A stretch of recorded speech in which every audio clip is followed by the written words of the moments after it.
BRS greater కార్పొరేటర్ల meeting కు 6 city ఎమ్మెల్యేలు డుమ్మా కొట్టారు. 30 మంది కార్పొరేటర్లు మాత్రమే అటెండ్ అయ్యారు. టీఆర్ఎస్ భవన్ లో తలసాని అధ్యక్షతన గ్రేటర్ మీటింగ్ జరిగింది. పార్టీ వర్కింగ్ ప్రెసిడెంట్ కేటీఆర్ అధ్యక్షతన మీటింగ్ జరుగుతుందని ప్రకటించారు. కేటీఆర్ రాకపోవడంతో తలసాని అధ్యక్షతన మీటింగ్ జరిగింది. 6 ఎమ్మెల్యేలు హాజరు కాకపోవడంపై పార్టీలో హాట్ గా చర్చ జరుగుతోంది. కొంతమంది సిటీ బీఆర్ఎస్ ఎమ్మెల్యేలు పార్టీ మారతారన్న ప్రచారంతో ఎమ్మెల్యేల గైర్హాజరు హాట్ టాపిక్ గా మారింది. గ్రేటర్ బీఆర్ఎస్ మీటింగ్ కు ఎమ్మెల్యేల గైర్హాజరుపై మరిన్ని డీటెయిల్స్ షరీఫ్ లైవ్ లో అందిస్తారు. షరీఫ్, మీటింగ్ కు ఎవరెవరు రాలేదు? పార్టీ కార్యాలయంలో బీఆర్ఎస్ కార్పొరేటర్లు, పరిధిలో ఉన్నటువంటి ఎమ్మెల్యేలు, సీనియర్ ముఖ్య నేతలందరూ కూడా సీనియర్ ఎమ్మెల్యేలుగా ఉన్నటువంటి వాళ్ళందరినీ కూడా పిలుపు వెళ్ళింది. అందరూ కూడా హాజరు కావాలనేది కూడా పిలుపు సారాంశం. 47 మందికి కార్పొరేటర్లకు పిలుపు వెళ్తే అందులో హాజరైనటువంటి వాళ్ళు 30 మంది హాజరయ్యారు. మరికొంతమంది ఎమ్మెల్యేలు కూడా గైర్హాజరైనటువంటి సిచ్యువేషన్. వాస్తవానికి ఇవాళ నిర్వహించినటువంటి సమావేశానికి పార్టీ వర్కింగ్ ప్రెసిడెంట్ కేటీఆర్ అధ్యక్షతన జరగాలి. ఆయన అనివార్య కారణాల వల్ల ఢిల్లీలో కవిత ఎపిసోడ్లో ఆయన బిజీగా ఉండడము, ఆ బాధ్యతను సనత్ నగర్ ఎమ్మెల్యే మాజీ మంత్రి తలసాని శ్రీనివాస్ యాదవ్ ఎత్తుకున్నారని చెప్పాలి. ఆయన ఆధ్వర్యంలోనే, ఆయన అధ్యక్షతలోనే సమావేశం జరిగింది. ఈ సమావేశంలో చాలాసేపు కూడా దాదాపు ఒక 40 నుంచి 1 అవర్ పాటు సమావేశం జరిగింది. సమావేశంలో మెయిన్ ప్రధాన ఎజెండా ఎప్పుడైతే రేపు జిహెచ్ఎంసీ కౌన్సిల్ సమావేశాలు జరుగుతున్నాయి కాబట్టి ఆ కౌన్సిల్ సమావేశాల్లో ఎట్లా కాంగ్రెస్ని ఇరుకునబెట్టాలి, కాంగ్రెస్లోకి జాయిన్ అయినటువంటి ఇద్దరు కూడా, ఇటు జిహెచ్ఎంసీ మేయర్ కావచ్చు, డిప్యూటీ మేయర్గా ఉన్నటువంటి ఇద్దరు కూడా తమ పార్టీ నుంచే వెళ్ళారు కాబట్టి వాళ్ళపైన అవిశ్వాసం పెట్టాలి, వాళ్ళపైన అవిశ్వాసం తీర్మానం పెట్టాలి. అదే స్టాండ్కి మనం అందరం కూడా కలిసికట్టుగా రావాలని, దీన్నే మనం ప్రధాన ఎజెండాగా తీసుకోవాలనేటువంటి ఒక దిశానిర్దేశం అంతా కూడా ఇవాళ జరిగినటువంటి సమావేశంలో వాళ్ళందరికీ కూడా చెప్పినటువంటి సారాంశంగా కూడా ప్రస్తుతానికైతే తెలుస్తోంది. సో ఇప్పటికే డిసెంబర్ నెల నుంచి ఇటు డిప్యూటీ మేయర్కి సంబంధించినటువంటి టెన్యూర్ అంతా కూడా క్లోజ్ అవుతుంది. ఇప్పుడు సంఖ్యాబలంగా చూసుకుంటే బీఆర్ఎస్కే దాదాపు 47 మంది కార్పొరేటర్లు ఉన్నారు కాబట్టి మళ్ళీ మనకే ఆ 2 ఆప్షన్స్ మనకే దక్కుతాయనేటువంటి స్టాండ్కి ప్రస్తుతానికైతే బీఆర్ఎస్ పార్టీ వచ్చినట్టుగా కూడా తెలుస్తోంది. మరోవైపు చాలామందికి ఆహ్వానం ఇచ్చినప్పటికీ కూడా, అంటే హాజరైనటువంటి ముఖ్య నేతల్ని ఒకసారి చూస్తే కనుక Jubilee hills MLA Maganti Gopinath ఆయన అటెండ్ అయినారు. ముషిరాబాద్ ఎమ్మెల్యే ముఠా గోపాల్, రాజేంద్రనగర్ ఎమ్మెల్యే ప్రకాష్ గౌడ్ ఆల్రెడీ తలసాని అధ్యక్షత వహిస్తున్నారు కాబట్టి ఆయన వచ్చారు. ఆ తర్వాత సికింద్రాబాద్ ఎమ్మెల్యే పద్మరావు గౌడ్ అంటే పజ్జన, ఈయన కూడా అటెండ్ అయినారు. ఇంకా అటెండ్ కాని వాళ్ళలో ఎమ్మెల్యేల లీస్ట్ చూస్తే కనుక షేర్లింగంపల్లి అరకిపూడి గాంధీ అటెండ్ కాలేరు. కూకట్పల్లి ఎమ్మెల్యే మాధవరం కృష్ణారావు ఆయన కూడా ఆబ్సెంట్ అయ్యారు. కుత్బులాపూర్ ఎమ్మెల్యే వివేకానంద గౌడ్ కూడా ఆబ్సెంట్ అయినారు.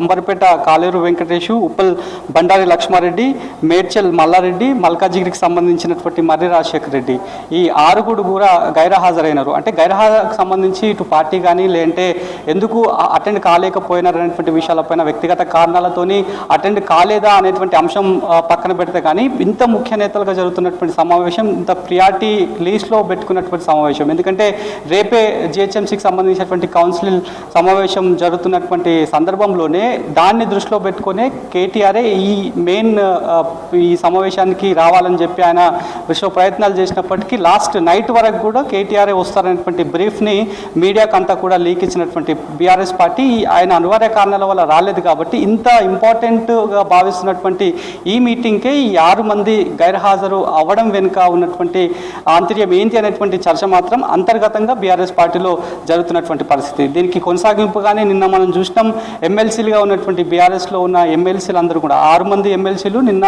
కాంగ్రెస్లోకి జాయిన్ అయ్యారు. దాదాపు 6 మంది జాయిన్ అయిపోయినటువంటి సిచ్యువేషన్. మరికొంతమంది బీఆర్ఎస్కి సంబంధించినటువంటి ఎమ్మెల్యేలంతా కూడా ఎమ్మెల్సీలంతా కూడా టచ్లో ఉన్నారనేటువంటి చర్చ కూడా జరుగుతున్నటువంటి సందర్భంలోనే దాదాపు 47 మందికి కార్పొరేటర్లకి పిలుపు వెళ్ళినప్పటికీ, ఎస్పెషల్లీ బీఆర్ఎస్ పార్టీకి 47 మంది ఉన్నారు ఇప్పటివరకు యాజ్ ఆఫ్ నౌ, వాళ్ళకి పిలుపు వెళ్ళినప్పుడు కూడా ఇంకా మరి కొంతమంది రాలేదు. కేవలం 30 మంది మాత్రమే వచ్చారు కాబట్టి మరి రిమైనింగ్ వాళ్ళు ఎందుకు గురించి రాలేకపోయారు, వ్యక్తిగత కారణాల వల్ల రాలేకపోయామనేటువంటి అంశాన్ని హైకమాండ్ దృష్టికి తీసుకొచ్చే ప్రయత్నం ఏమైనా చేశారా, అంతర్గతంగా ఏమైనా మాట్లాడారా లేదా అనేటువంటి అంశం పైన మాత్రం ఒక క్లారిటీ రావాల్సిన చూడాల్సినటువంటి అవసరం అయితే ఉంది. కాబట్టి రేపు మాత్రం ఎట్టి పరిస్థితుల్లో జిహెచ్ఎంసీ కౌన్సిల్కి సంబంధించినటువంటి సమావేశాలు ఎట్టి పరిస్థితుల్లో ముందుకు వెళ్ళకూడదు, ముందుకు వెళ్లకుండానే బైఠాయించాలి. దానికి మద్దతుగా మేమందరం కూడా కలిసికట్టుకు వస్తాం.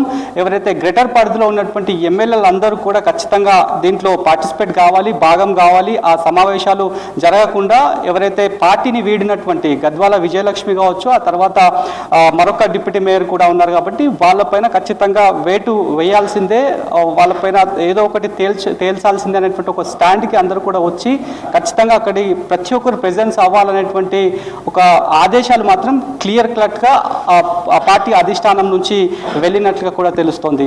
మరి రేపు ఎట్లా ఉండబోతుంది? ఒకవేళ రేపు సమావేశాలు స్టార్ట్ అయ్యి సమావేశాలు కంటిన్యూ అయినా కూడా ఆ సమావేశాల సందర్భంలో ఎట్లా కౌంటర్ చేయాలి? ఎందుకంటే ఇప్పటికే దాదాపు 53 కార్పొరేటర్లు ఉండే బీఆర్ఎస్ పార్టీకి, అందులో ఇప్పటికే కొంతమంది కాంగ్రెస్ పార్టీలో జాయిన్ అయిపోయినటువంటి వాళ్ళు ఉన్నారు. అందులో 2 మరణించినటువంటి వాళ్ళు కూడా ఉన్నారు. సో ఇప్పుడు 47 చేరింది. కాబట్టి 47 కార్పొరేటర్లు ఉన్నప్పుడు కూడా కళాఖండిగా ప్రభుత్వాన్ని ఇరుకున పెట్టే అంశాలను కావచ్చు, లేదంటే సంబంధించినటువంటి సమస్యలను లేవనెత్తే అంశంలో కావచ్చు, మాట్లాడేటువంటి బలమైనటువంటి కార్పొరేటర్లు లేరు అనేటువంటి ఒక అంచనాకు మాత్రం ప్రస్తుతానికైతే బీఆర్ఎస్ పార్టీ వచ్చింది. కాబట్టి ఒకవేళ సమావేశాలు కంటిన్యూ అయితే అప్పటి బీఆర్ఎస్ ప్రభుత్వం దాదాపు 9.5 సంవత్సరాల పాటు తీసుకొచ్చినటువంటి ఏవైతే బిల్లులు ఉన్నాయో, సంబంధించినటువంటి నాలా వర్క్స్ ఉన్నాయో, లేదంటే డ్రైనేజ్కి సంబంధించినటువంటి కావచ్చు, లేదంటే ఫ్లైఓవర్స్కి సంబంధించినటువంటి అంశంలో ఆగిపోయినటువంటి వర్క్స్ ఏవైతే ఉన్నాయో, ఆగిపోయినటువంటి వర్క్స్ని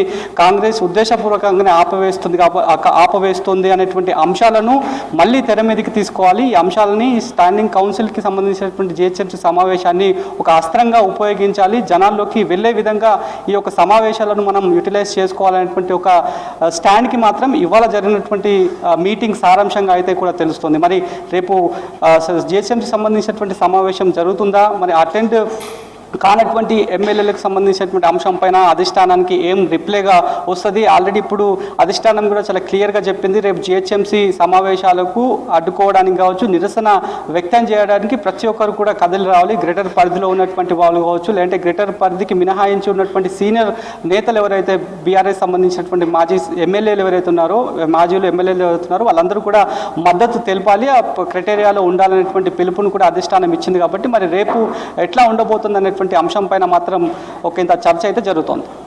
రైట్ షరీఫ్, థ్యాంక్ యూ.